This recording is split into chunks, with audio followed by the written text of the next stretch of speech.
Good morning, guys. This is Mrs. Liz Check. I'm here to move on with your lessons on the branches of government. And today we're going to talk about the legislative branch in particular. What I want to go over with you is Article 1 of the Constitution. Basically, this article gives you the qualifications and duties of the legislative branch.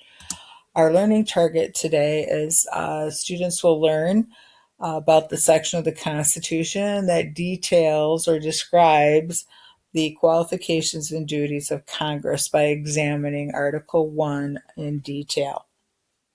But before we get started, we're going to start a new concept, a new activity in Mrs. Liz Chick's class. It's called Stop and Jot. This I want to start using as an anticipatory setup for our daily lessons. Basically, this is a technique where I will read something to you or give you a video clip or a graph or a chart, and I want you to look at it and I want you to stop and really examine and process it. What does that really mean? There might be questions. Today there's questions with the two quotes we're going to go over, and then I want you to jot down your thoughts and then be prepared to share because there's always that opportunity to share.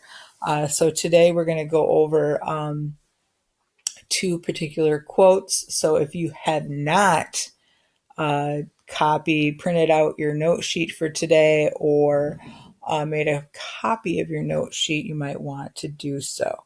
So let's get on to Stop and Jot. Our first quote is by Otto von Bismarck. He was a leader of Germany going into World War I.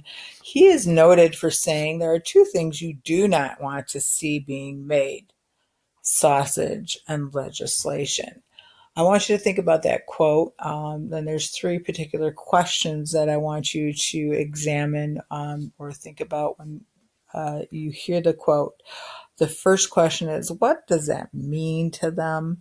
The second question is, why might people say this?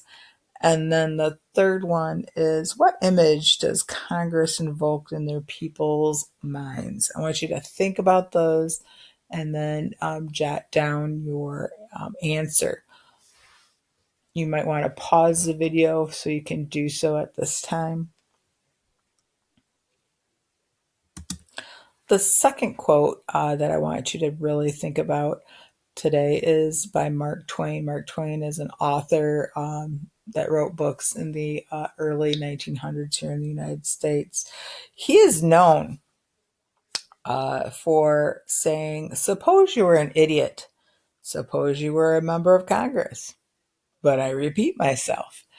What did he mean by that? You know, why does it mean to them? Why might people say this? What images does Congress invoke in their people's minds? I want you to again take a couple of seconds, pause the video, and write down your responses to those three questions on your note sheet. Now, typically in class, I would have you, grab a person and do a pair share and share your answers, and then we'd go to table mates and share your answers, and then as a class, I would do a shout out, and have people share their answers.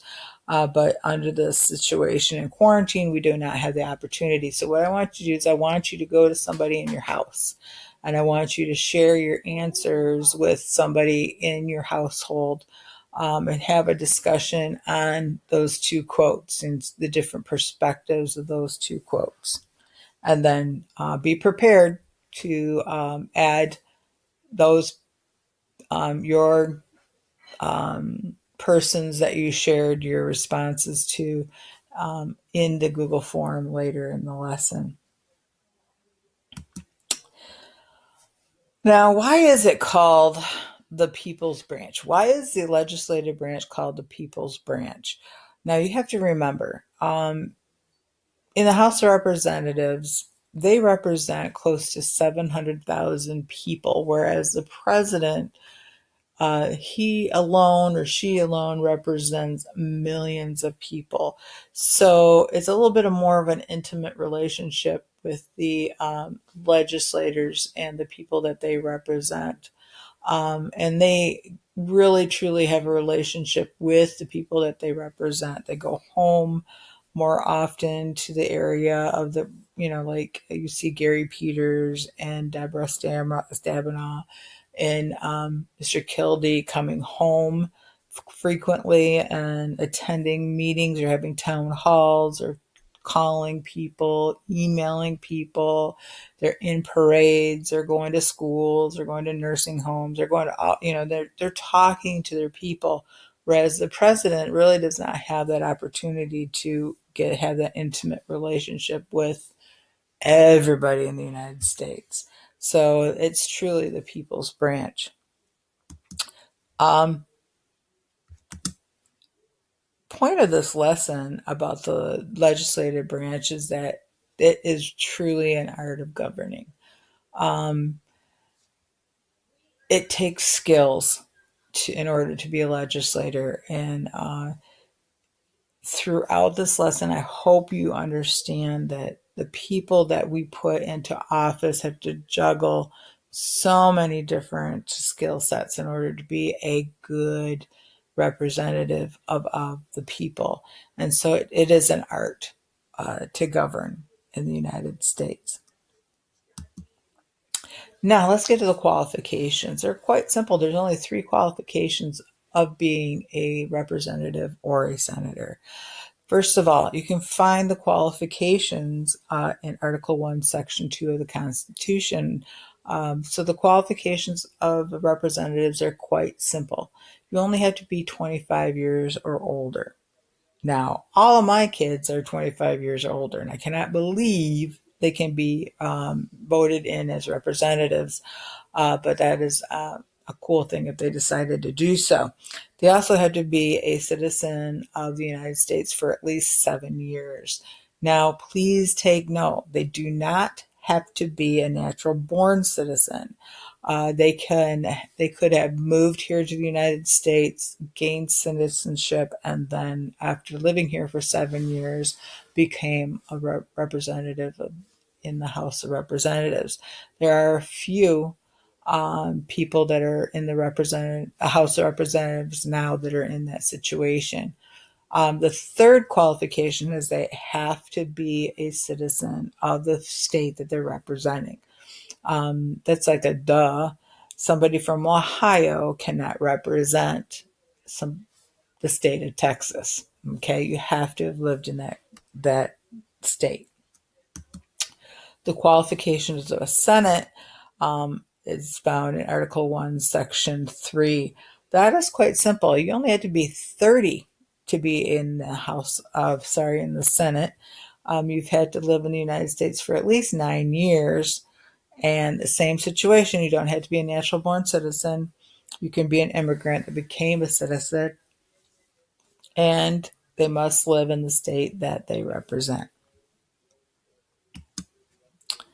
Now let's move on to some constitutional principles. Constitutional principles are just your academic vocab from previous lessons. So this should be a review for you. So please think about them and write them down if you do not remember them. Now, what is a constitutional principle? A constitutional principle is a system of beliefs, behavior, or a chain of reasoning that is the foundation of our government. Basically, through governing in the early development of our nation, we stumbled upon these principles that we hold dear to our hearts. So let's go over those principles. First of all, due to the argument between the New Jersey plan and the Virginia plan, the Great Compromise came out. The Great Compromise then led to this idea of bicameralism.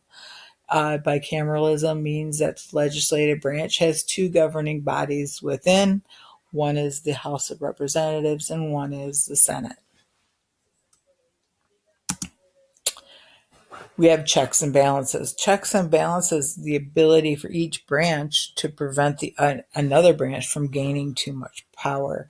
You have to remember that all three branches of government are equal.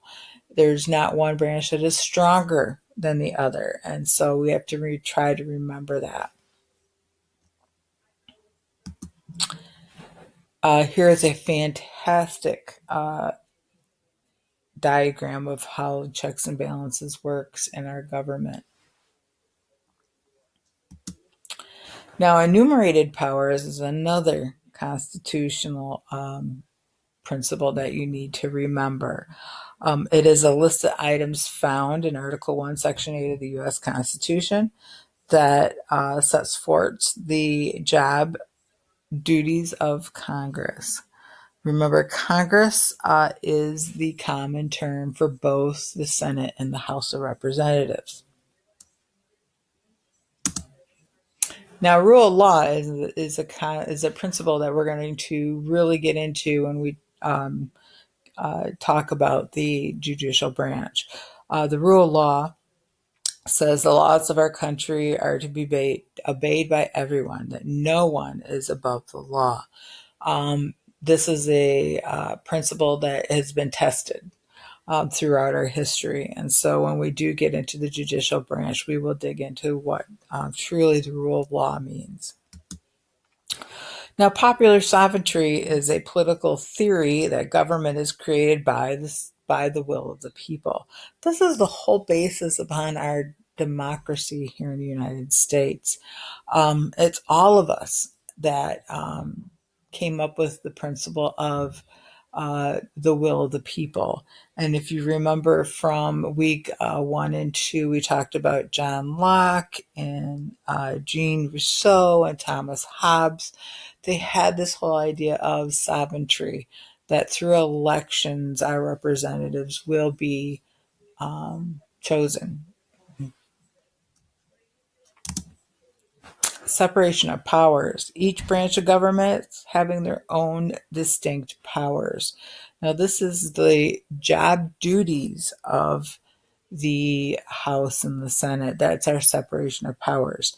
And it is very, very important to not get checks and balances, which is what their just their overall powers are, where our separation of duties is what their individual branches powers will do.